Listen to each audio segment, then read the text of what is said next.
now on the blue side. They're going to get the priority pick. Philippines on the red. The bans here, too, it's a little bit different, right, from what we've seen at least here and there. The Brody's actually going to be banned out. First thing on his mind. Yeah, because, I don't know, he's got to be pretty high up there in terms of gold laner statistics for this tournament for Iesf WEC. We've seen so many great performances on Brody. Also, even though they had just used it, they decide to ban out this Kadita as well. Let's see what the last, also for Archangel's hero. Let's see what the last ban for the Philippines is. Okay, they ban out the Eve, they ban out the Paquito. So mostly either, well, the Joy was not a good option for most of the teams. Yeah, most teams. But I believe just either let's let it go. It could work for and either of pretend these teams. that here doesn't exist. I mean, they could make it work. Again, like, just, historically. Just don't mind the Joy. Historically, Joy, didn't work out very well, especially, it was Indonesia that actually drafted it, but a couple times I think it was for Super Ken in the jungle, but instead they just opt for Novaria, who is open. And, you know, even before we started the series here, OSX, the Novaria is a signature pick, I would say. You know, that almost all teams, but Indonesia specifically and the Philippines, they love this pick. So if it's left open, you're safe to take it because not only do you have some flexibility with it, you don't necessarily have to play it in the mid lane. We have seen teams play it as a roam, which could work. Now, are we expecting, you know, Vin to play this? Not so much, right? But still, it's a possibility, and it's something that the Philippines has to consider here. You know what's a possibility? An assassin first pick. For Philippines? They could do it, but they're still sticking with Charizla. But okay, still the same thing. First two that we've seen for game number 1, Claude and the Charizla. I always have a thing on my head because in the game number 1 they banned out more the assassin picks, and mostly they don't want that kind of a burst damage that they can receive early game. There was a spec coming in from Indonesia that they wanted to see the draft from game number 1, but this is a good one for Philippines. You have taken out, they've taken the Charizla with them, taken the Claude once again, and pairing it up. This actually could have an advantage if they use or have the Valentina on their side. Just having a great of a counter of using an ultimate out of Indonesia. We'll see if they, if they want to go that route. If they want to lock that in, it's almost something that we typically see. Again, like mid lane for the most part, that's where you see the most consistency in terms of hero picks, right? And now we'll have to kind of ponder exactly what they want to do facing off in the mid lane. But meanwhile, Indonesia, let's talk about the Baksha, the Beatrix. Baksha, solid choice. Again, you're looking for that mobility. You have this built-in passive with you as well to not only be quite tanky, but also to deal with some of the regeneration coming out, the sustainability from the Philippines. And Beatrix, just one of those marksmen that fits the bill for anything, right? She literally has a gun for every situation, and that's the way that her kit works. You can just pick a gun for, if you want to do solid single target damage, AoE damage, and really covering fire for your team. You know what's a good AoE? What is? Farsa could show up here. For Philippines. Yeah.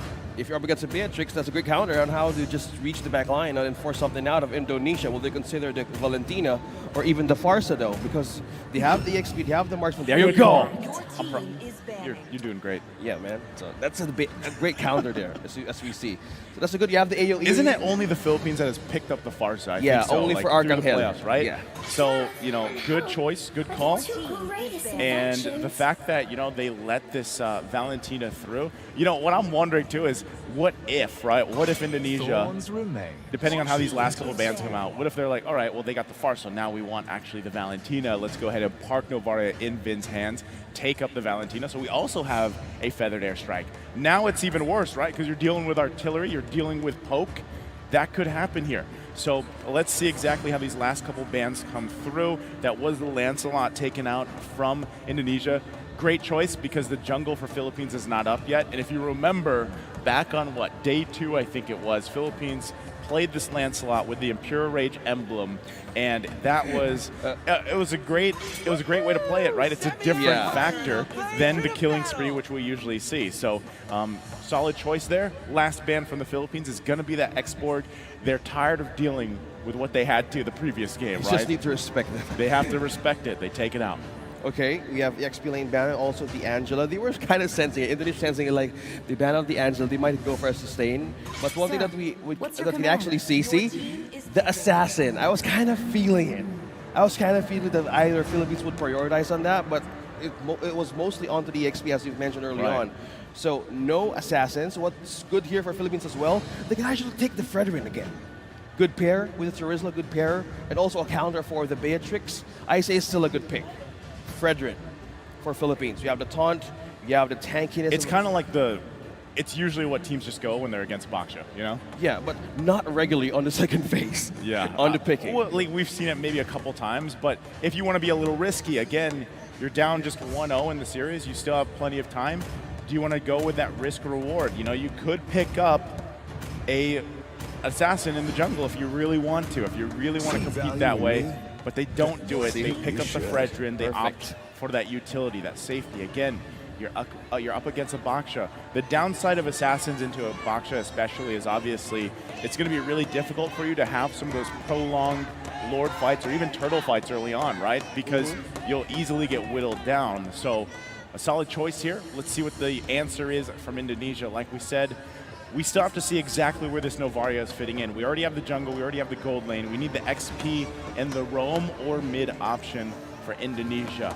If they end up picking up the Valentina, that will be an interesting composition that we've seen actually work really well before. Plus Glue is good though. Glue for the XP lane. Glue for the XP for Indonesia is still good, but they go for the Minotaur. Okay, knock up. You have a disable for the Claude. Trying to get the precision, but okay, different way. We have EXP. This is that lineup I was telling you about, OSX. The tanky boys. The beefy boys, like this is it, right? Because beefy boys and a cow. Well, literally, yes. There is a... We're in Yash. Yes, and here's the thing.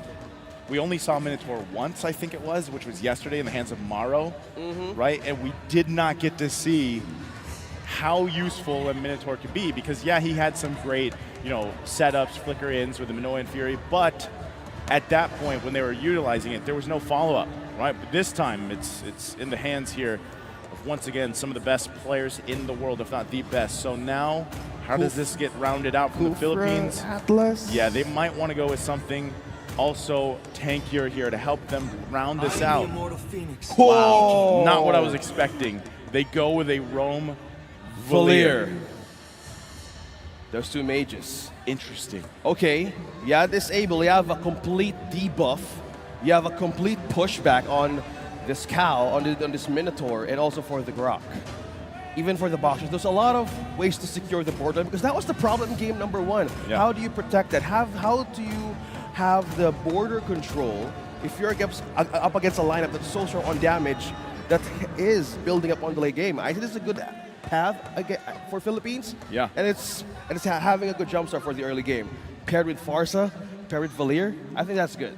The only thing that, Valier is great because of just the way that his kit works, his mechanics. He's throwing fireballs. You land a couple in a row, you get a stun off, you can push the enemy team back. And, you really have to be on point for the most part with your fireballs and everything. But also, once that kit is up, you're kind of just running around for the most part, right? So really has to scale into this game. Yeah, Valier in a way is a little bit of a risky choice, but we'll find out, right? We are going to get a little bit longer here to talk about this because Valier is not typically a hero you see pop up. Usually teams do like to pick this up. Well, we're jumping back into the game here. Ladies and gentlemen, welcome. Game number 2. Indonesia drawing first blood in this grand final best of 5. Can the Philippines even it out? You're going to see them really trying to put pressure here early on, utilizing this Valier pick. That's what you see Unigo doing here. He has to be landing these fireballs and everything else. But at the same time, you have a couple defenses, right? And you are quite squishy. You can see it right here, already half health. It's got to be careful. Yeah, Valier roam early on, you need to be wary of your distance. You need to be wary of your spacing because at some point, early game, Super Ken and Vin, with this kind of pair up, you could actually poke a lot out of this Valier. So you need to be careful as well. That's the knock up from Vin. Using the concussive blast, pass it, trying to hit him down. Fireballs connecting onto Saison. Hitting level 4. Will he be able to make it for the Appraiser's Rat? Just continuing that spam. Saison is completely peeling off slowly members of Indonesia. Again, these burst fireballs, right, are crucial. Cannon, dropping low. Will he be still able to escape this one? Cannon falls down. Cerezo takes the first blood. Man, it's a revenge, right? It's Cerezo getting the first blood here in that XP lane, dealing with Cannon on this Terizla. So, you know, and to be honest, honestly, we haven't seen too much XP lane Grok, right, for the most part. Before, it was rather popular in a lot of other tournaments, but it's kind of fallen off a little bit. We're going to take a look at the replay here. This is kind of how it started again. That's just his death, but it was a well-played maneuver from Indonesia. Now with the first turtle up. Looks like Vin going to be called off by the stunt. Now with the Astro Recall being placed, Arcangel secures the kill with a Feather Airstrike. Unigo trying to hold in with the border. With the reason of the turtle here, Philippines is looking forward more securely or securing the first objective of this game by just getting that purple out. Both these gold laners gonna pretty much size each other up in this early game. Turtle's still gonna be worked on here, right? It looks like Philippines wants to go for it, but the response from Indonesia. Cannon dropping down low on HP. There's some knock up onto the follow-up of Cerezo's wild charge. Two-man bouncing off on the air. Vin takes down one. Indonesia completely bouncing back with his skirmish. Super Cannon Cerezo takes down Saison. Follow-up here with the Feather Strike for Arcangel. Will make it through the peel. Completely getting that objective. Indonesia winning that team fight. Yeah, so again, it's still relatively even, right? But Turtle was secured there by Super Ken. He's been pretty on point for these objectives early on. Great initiation. You know, even Cerezo using that wild charge. Great Appraiser's Wrath response, but you can see there's a lack of damage right now. And yes, these are two magic damage dealers, but they still need time to scale up a little bit, right? Right now, economy-wise, pretty even. Nothing too big happening. That is Recutiano picking up a DHS, though. He's got the Demon Hunter sword. He's not letting go of Cannon right now, using the penalty zone counters, trying to slow him down with the turret spray. He's not right under the turret. He flickers in. Wow. Cannon trying to evade, he's trying to micro and right onto the turret, still sustaining that with a protection of his own outer turret energy shields. He lives. Okay, again, you can see the focus on these XP lanes, right? They want to slow them down as much as possible. And that's the great thing about, anyway, Terizla, right? This XP lane is because of his passive, the Body of Smith. When he gets lower, right, he gets a little more tankier. It's harder to kill him. And at the same time, he's got Brave Smite, the emblem there that lets him, when he uses his abilities, he gains some health back. So that's what's making it so hard for them to capitalize on that kill in the bottom lane. So as we see Indonesia put pressure there, for how long though, right? How long can they continue to put that? Because at the end of the day, Cannon, just like Cerezo previously, even if you start out slow, at some point, mid-game, late game, your job is literally to be a front man and also hopefully land those penalty zones. But you can still see pressure being put here on Cannon. Eyes on XP, Cerezo and Ken. Super Ken just poking out Cannon to just go out of the tone turret. Now second turtle is up though. Astro Recall and Echo connecting. Just like Saison and Unigo. Indonesia's present as well. Finn trying to use and utilize more of some knockups. Saison has been disabled, but Finn as well trying to hold on with a follow-up cannon here in Cerezo. Trying to eye on taking this one. Moreno though trying to walk in from behind. Arcangel still spamming all the way. Looking that damage coming from that Appraiser, that Saison secures the kill. Okay. A response for that, but still giving up these turtles here, or at least being taken from under their noses. Indonesia doing a great job securing early objectives. Can they maintain it? Gold, economy-wise, pretty even. Interesting pickup too for Cerezo, picking up that Sea Halberd already this early on. That was his first item that he rushed here. So his job is literally to reduce some of that sustainability, some of that healing that's going on for the Philippines here, and they're off to a good start on countering some of that. Now, Philippines, on the other hand, you know, neither team has a turret down just yet. Next big objective is that turtle about a minute away here. Things will start to fall into place because both these fights now have been 4 versus 4, right? The gold laners haven't been there. They've been farming up. Unigo. Wow. Salken secures the kill. The advantage, half HP on to Recutiano, using that blazing duet to escape. Now Cerezo with a follow-up and the taking of the kill. Cerezo now being bursted down by Arcangel, trying to get revenge out of the kill out of Recutiano and Unigo. Now they're forced to clear more of the waves. They're forced to answer more and taking more turrets slowly out of Indonesia. So with that, they're able to grab a good play on the top side. Philippines might be looking to make a response though, right? They have to. This is also a big item pickup for Unigo. At this point, almost 7 minutes into the game. It's getting crucial, these first and second items. Look at this as the replay. The shot lined up from Socken, able to get the kill. That's what I was talking about. And then keep an eye on Cerezo here. Comes in with a great wild charge, flicker combination. Great setup, top side. So now, third turtle is up for the game. Do both teams go at this 5 versus 5, or they keep doing it with just part of their lineup? Here they go. Arcangel on half an HP, knock-up coming in from Vin. Now being bursted, the Arcangel uses his own passive to escape that Wrath, but Saison though, looking for a way to end, taking down Vin. Now looking for an avenue, Super Ken being trapped in for Cerezo, can't do much. Now with the damage, all just checking, just to take down Super Ken. Ricciardo secures the kill. That was 4 from Philippines, trying to take him down. Tough to deal with there, right? But Philippines at least gets themselves a turtle. So it's not a clean sweep for the Turtles. For Indonesia, they have some fight in them, right? That's why I was saying a lot of these items that are being picked up now at this point in the game are crucial. They'll turn the tide of some of these early skirmishes going on. Even if we take a look at this, right? Scaling department-wise for the Farsa pick on Arcangel, he has that COD. He's building up into a second item. It should be proving a point, especially when we get to the Lord fights, right? You need that burst damage available to the team here. And at the same time, you've got the slow already with the Ice Queen Wand for Unigo. So as they continue to scale up, will they be able to go toe-to-toe with these objective takes in about a minute from now? Here you go. You guys can see the items as well. 2 of the items locked in here for Requitiano. And on the other side, Beatrix only has this BOD, right? Socken needs a little bit more time to get the next item here. Probably the Malefic Roar. That's tough. Socken goes down.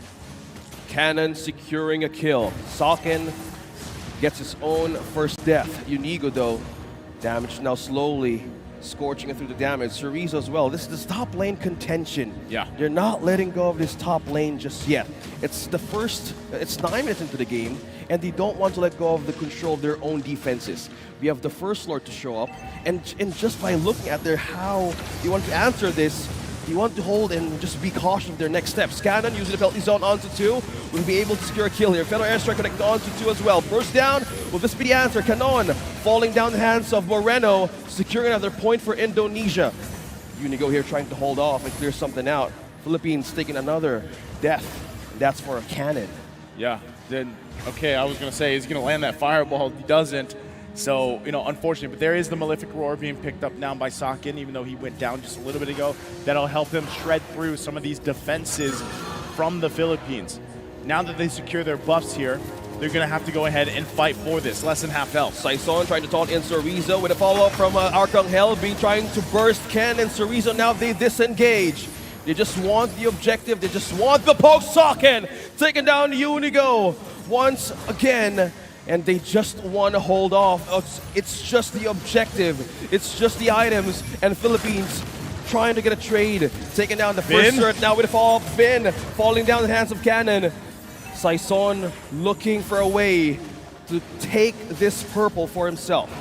Look at that. I mean, yes, the Lord went in the hands here of Indonesia, but Philippines knowing that, they try to find a counter punch themselves, some form or another. That was the first turret they were able to secure now. Here's the answer, though. Now being stunned right onto 3. Saison takes down Socken, finally getting a kill. Wow. Follow up with Super Can. Cannon takes a point as well.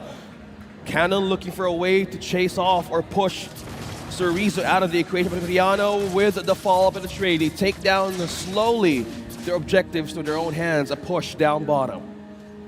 Again, great response here from the Philippines. Even giving up or having that Lord taken from them. They handle it quickly, they get a couple kills, they get a lead, right? They have now a very short, small lead in the gold department. They're going to be able to scale up with some of that. Now Indonesia has to be able to respond, right? Yes, they're getting these objectives. They have to continue to get that space in terms of, areas around the map. Both teams have 2 turrets down, right? Now, the big part of this, if you're Indonesia, is also you got to get that tier 1 down in the mid lane, man, because as the next Lord comes up, that small advantage of having this turret will play a part in that Lord dance, right? They'll be able to manage some of that wave a little bit better, so that should be job number 1 before this Lord comes up. Moreno picking up an Ice Queen wand will help pick off a little bit, slow things down, but this is what I was talking about. At some point, Arcangel will have that Divine Glaive that he needs, a little more bursty on this Sparsa now. Spotted down 1, Super Ken receives the poke. Cannon, Saison eyeing over Super Ken and Cerezo. That's a follow-up, that's a flicker onto Cannon. He's still sustaining it though. Regadiano trying to find an avenue. Where will he go in? That's a 3-man knockup. Saison takes down Cerezo, and it's a follow-up being using the Federation against Philippines. Right down, Arcangel takes another kill. Socken falls down. Saison with the follow-up. Vin being taken down. 3 members out of Indonesia. Man, Unigo just cooked Vin right there with the fireball, literally cleaning that up, and that is tough, right? It looked so good for a moment because the Minoan Fury was great. It found multiple members, but the response from the Philippines, they overlapped some of those ultimates very well. And even Recutiano able to go in with Blazing Duet. He used that Purify. He goes back in with the BMI, safely surviving that in exchange. Now that this Lord is up, still going back to the point, Indonesia still doesn't have that tier 1 in the mid lane down. This makes it a little bit harder dealing with this space to work with, right? You're going to see them bunch up here. They have to get this information, but it's quickly taken down. Regadiano trying to poke down Super Ken. His health is dropping by the second. Now Cannon secures another knockup, being taunted by Saison. Now Super Ken falls down, follow-up of Cannon. Vin in now trouble. Vin being in trouble. Appraiser's Rock connected to the damage. Saison takes down Vin. 2-member down on the Lord and the push in the mid. Philippines slowly getting a grip on the push and slowly eyeing on the base of Indonesia. Again, a win there for the Philippines, furthering that gold lead. They might just look to push it in here. Timers aren't too out of control, but unless they press this situation, this could be 1 for 1. 1 for 1. Base is open. Philippines might able to take it down Cerezo. Regadiano getting a point of the damage. Now Philippines once again pushing slowly. No minions. Eyeing top Just yet. third here. Minions just pushing in. Can Moreno and Sock and defend Super Ken as well, but it's too much already for Indonesia. Philippines bounces back with 1